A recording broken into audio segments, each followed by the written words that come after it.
What if an ancient catastrophe nearly wiped out the male population of the entire planet? And the proof isn't in old battlefields or ancient texts.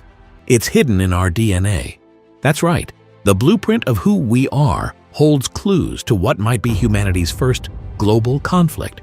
So grab a drink, get comfortable, and let's break down this shocking chapter of our past.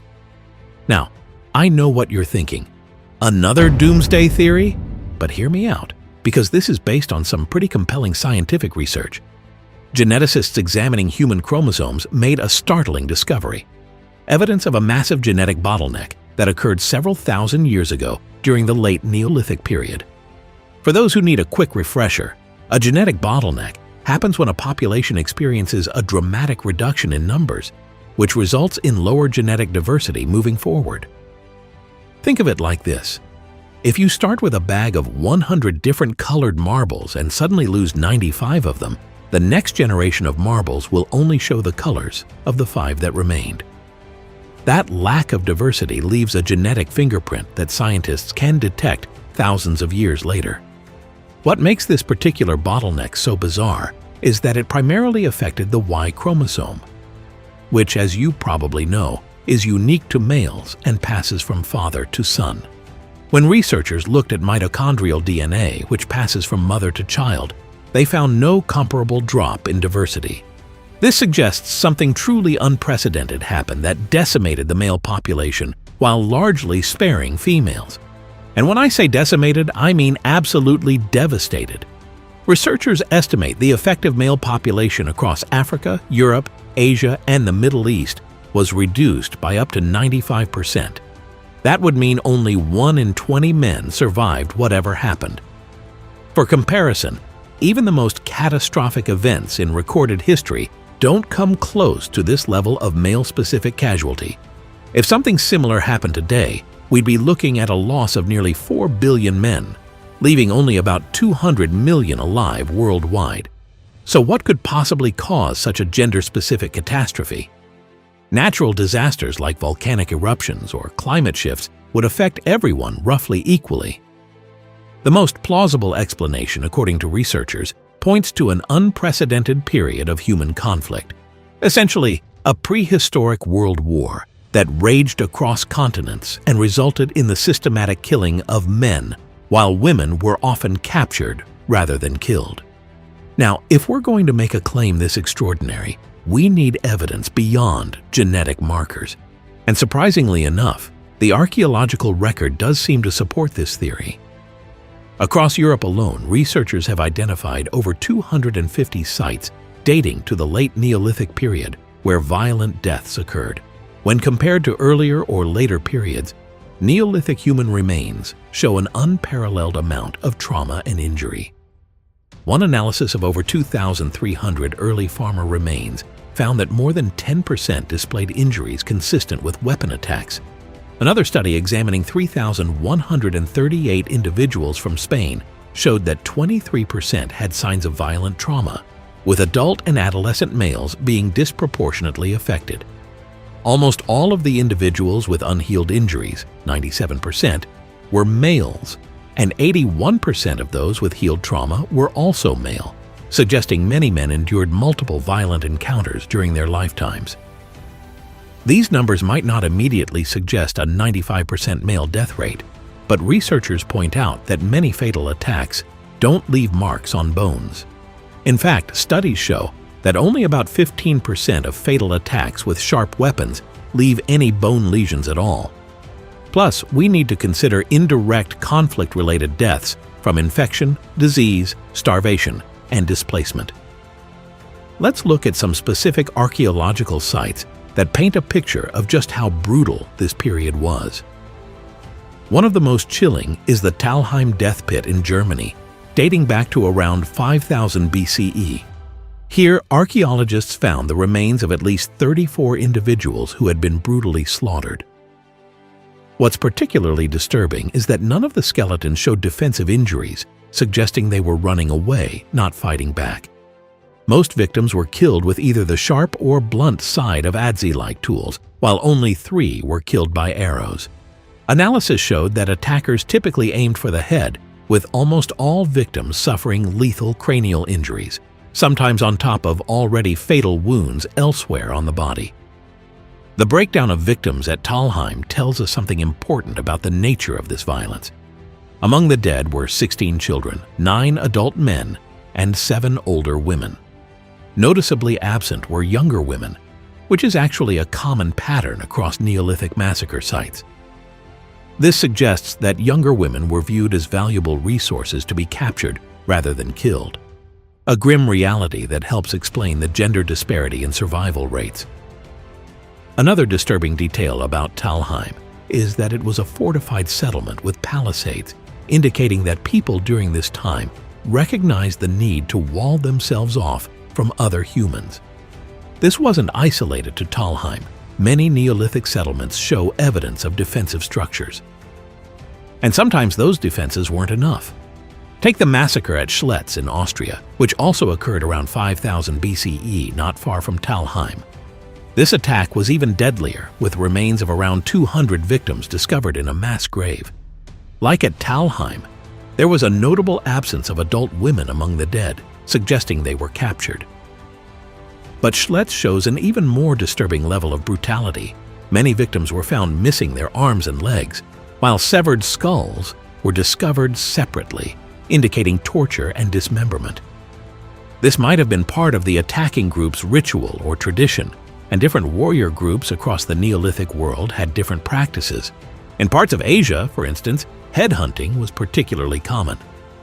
Perhaps the most horrifying sight of all is Herxheim in Germany, which is believed to be the largest prehistoric mass grave ever discovered. Dating between 5300 and 4950 BCE, this site is especially disturbing because archaeologists believe they found not the victims of an attack, but rather a community that was doing the attacking. Just outside their 15-acre village, they created at least 80 pits filled with human remains, estimated at between 1,000 and 1,500 individuals ranging from newborns to elders. To put that in perspective, relative to today's population, it would be like a modern city building a mass grave containing 800,000 corpses just outside its walls.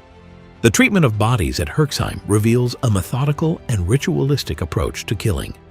Almost every victim was processed in a similar way: dismembered, bones broken, and skulls cleaved down the middle. Researchers believe this community practiced a skull cult, using the heads in rituals and likely consuming parts of the brain, which would have been prized for its fat content. There's evidence that tongues were often removed, bones were crushed to extract marrow, and certain bones show signs of preferential biting, suggesting these people had favorite body parts to eat. Many remains show signs of cooking, with some even appearing to have been spit roasted. After consumption, bones were often fashioned into cups, decorations, or displayed on spikes at the settlement entrance. What's particularly noteworthy about Herxheim is the diversity of victims. Despite limited transportation options in the Neolithic era, this community managed to wage war on a remarkably large scale.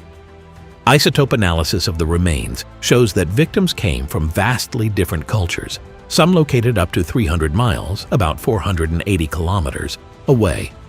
The dead included both hunter-gatherers and farmers, people from mountains and lowlands, suggesting that Herxheim's warriors were capable of conducting successful raids across significant distances, requiring not just tactics, but a level of logistics that seems advanced for their time.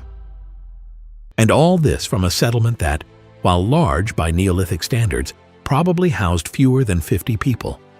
The fate of Herxheim itself is unclear. Tests suggest the settlement was abandoned relatively soon after the massacres, with occupation lasting no more than 50 years after the burials. This has led some researchers to wonder if another group eventually came seeking revenge. While Herxheim might represent an extreme example, such specific brutality wasn't isolated. Archaeological evidence reveals diverse forms of violence across the Neolithic world, groups that collected heads as trophies, others that systematically broke and removed shin bones, xenophobic clans that hunted down and mutilated outsiders, and even warriors who buried their enemies alive. The weapons used in these conflicts were surprisingly diverse as well. Neolithic fighters employed a wide range of tools, including axes, spears, bows and arrows, clubs, knives, scrapers, sickles, hoes, and hammers. Unfortunately for combatants, armor technology hadn't kept pace with weapons development. There's little evidence of standardized protection beyond animal skins, woven cloth, and plant materials. This mismatch between offensive and defensive capabilities made survival especially difficult. The constant threat of violence resulted in extremely short lifespans during this period. Average life expectancy ranged between just 20 and 33 years, tied for the lowest in modern human history. And that's even accounting for infant mortality. Even if you made it to adolescence around age 15, you still weren't expected to live past 33. Just imagine living in a world where reaching your 30s was considered beating the odds. So we've covered the evidence for this prehistoric global conflict and some of the horrifying archaeological sites that support the theory. But the big question remains: why? Why was the Neolithic period marked by such extreme violence? What drove humans to engage in conflict on such a devastating scale? There isn't a single clear answer, but several compelling theories help explain this dark chapter in human development. Ironically, one of the primary factors may have been humanity's greatest innovation up to that point: agriculture. Not long before this wave of violence erupted, humans entered what we call the Neolithic Revolution, or First Agricultural Revolution. This was when many cultures transitioned from hunting and gathering to settled farming communities. On the surface, this seems like pure progress. It allowed for population growth, established permanent settlements, and freed up time for technological and cultural development. But this success came with serious unintended consequences. First, it enabled humans to organize larger, more coordinated fighting forces than ever before. Settlements created natural gathering points where warriors could assemble, train, and plan. Second, it provided humans with new reasons to kill each other. Think about it. Settlements and farms represented guaranteed resources all in one place: food stores, livestock, tools, and women. For neighboring groups experiencing hardship or seeking to expand their territory, these settlements were essentially treasure chests waiting to be plundered. Additionally, proximity alone might have generated hostility. When two settlements were established near each other, each might view the other as a potential existential threat, creating a strike-first mentality that triggered preemptive attacks. This could explain the prevalence of fortifications we find at Neolithic sites. People understood the danger posed by other humans and took steps to protect themselves. There's also a more specific theory that attempts to explain why the Y chromosome was so disproportionately affected beyond just the general violence. As agricultural societies developed, social structures reorganized, with more communities forming what anthropologists call patrilineal kin groups. In these structures, group identity and inheritance followed the male line. This happened partly because trust was scarce, and it was easier to rely on those to whom you were related. But this reorganization had a significant side effect. It severely restricted male movement between communities while allowing more freedom for women. In practical terms, this meant outside men were almost universally viewed as threats to be eliminated, while women could be incorporated into the group through marriage or capture. This would have made Y chromosome lineages particularly vulnerable when these clans waged war against one another, explaining why the genetic bottleneck was so one-sided. When an attacking group conquered a settlement, they typically killed all the men but spared at least some of the women, especially those of reproductive age, as we saw in the archaeological evidence from Talheim and Schletz. However, not all researchers agree with this warfare-centric explanation. An alternative theory proposes a more peaceful process behind the Y chromosome bottleneck. This idea suggests that patrilineal clans frequently split through a process called lineal fission. Essentially, when a clan grows too large, it divides into smaller related groups. Since these new clans consisted of closely related males with similar Y chromosomes, their genetic lineages became more vulnerable to disappearing over time, especially when faced with environmental challenges. This process, combined with differences in reproductive success between groups, could have led to a gradual reduction in Y chromosome diversity as some male lineages thrived while others slowly vanished. Successful groups continued growing and splitting, reinforcing their genetic dominance, while less successful lineages eventually died out. The reality may involve elements of both theories, periods of extreme violence punctuated by peaceful processes that together resulted in the dramatic reduction in effective male population. What's clear is that something unprecedented happened, and its genetic legacy remains with us today. Some populations still haven't recovered the Y chromosome diversity they had before this bottleneck occurred. It's fascinating to consider how different our world might be if this event had never happened. The entire course of human genetic development would have followed a different path. But fortunately, our overall genetic diversity has largely recovered, and we've learned to coexist without immediately viewing all strangers as threats. This brings us to our final question. How did this era of unprecedented bloodshed eventually end? Well, the honest answer is that it didn't, at least not completely. In absolute numbers, more people died in conflicts as populations grew and technology advanced. But relatively speaking, the likelihood of dying in violence gradually decreased.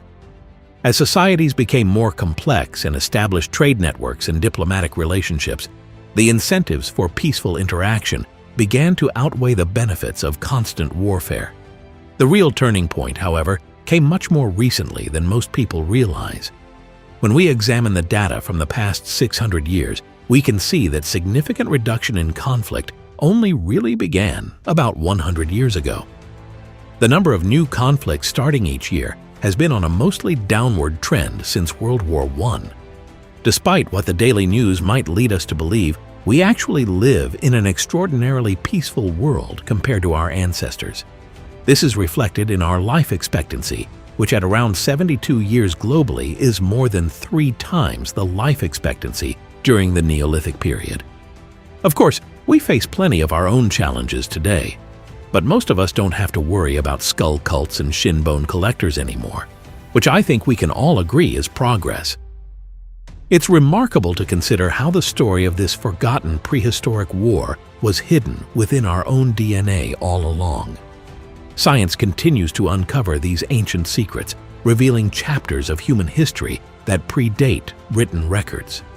The genetic evidence combined with archaeological findings gives us a glimpse into a brutal period that shaped who we are today. This entire saga also raises profound questions about human nature. Were our ancestors inherently violent, or did specific circumstances push them to extreme behavior? The evidence suggests the latter, that the transition to agriculture created new pressures and incentives that drove previously unseen levels of organized violence. This is actually somewhat reassuring, as it suggests that human behavior is largely shaped by environment and circumstance, rather than fixed aggressive instincts. It's worth noting that many indigenous hunter-gatherer societies studied in modern times show relatively low levels of organized warfare, supporting the idea that agriculture and settlement may have been catalysts for large-scale conflict. Before humans had permanent settlements with stored resources to protect or raid, the incentives for massive organized violence simply weren't as strong. The Neolithic period represents a crucial transition in human development, the moment when we left behind the hunter-gatherer lifestyle that had defined our species for hundreds of thousands of years and began building the foundations of civilization as we know it. This transition brought tremendous benefits but also tremendous costs, including this apparent wave of violence that nearly wiped out male genetic diversity. As we continue to shape our world today, there are lessons to be learned from this dark chapter. The structures and systems we create have profound impacts on human behavior, sometimes in ways we don't anticipate. Our ancestors couldn't have predicted that settling down to farm would trigger such devastating conflict, just as we sometimes struggle to foresee the consequences of our own innovations. Yet there's also reason for optimism. Despite this near-extinction event, humanity recovered and eventually learned to channel competitive impulses in less destructive ways. We developed laws, norms, and institutions that help manage conflicts. We established trade networks that made cooperation more profitable than conquest. And we created diplomatic systems that allowed disputes to be resolved without resorting to violence. The story of the Neolithic Y chromosome bottleneck reminds us of both the fragility and resilience of our species. It shows how close we may have come to a very different evolutionary path, and yet how we managed to overcome even this extreme challenge. In many ways, it's a testament to human adaptability, our greatest strength as a species. So the next time someone tells you we're living in uniquely dangerous times, you might want to mention this prehistoric war that nearly wiped out the male population. Our modern problems are real and serious, but they exist against the backdrop of perhaps the most peaceful period in human history. We've come a very long way from the days when 1 in 20 men survived to pass on their genes. That's it for today's video about the fascinating and terrifying chapter of human prehistory. If you found this interesting, please hit the like button, subscribe for more content like this, and share your thoughts in the comments. I'd love to hear what you think about this theory and what other prehistoric mysteries you'd like me to explore in future videos. Thanks for watching, and I'll see you in the next one.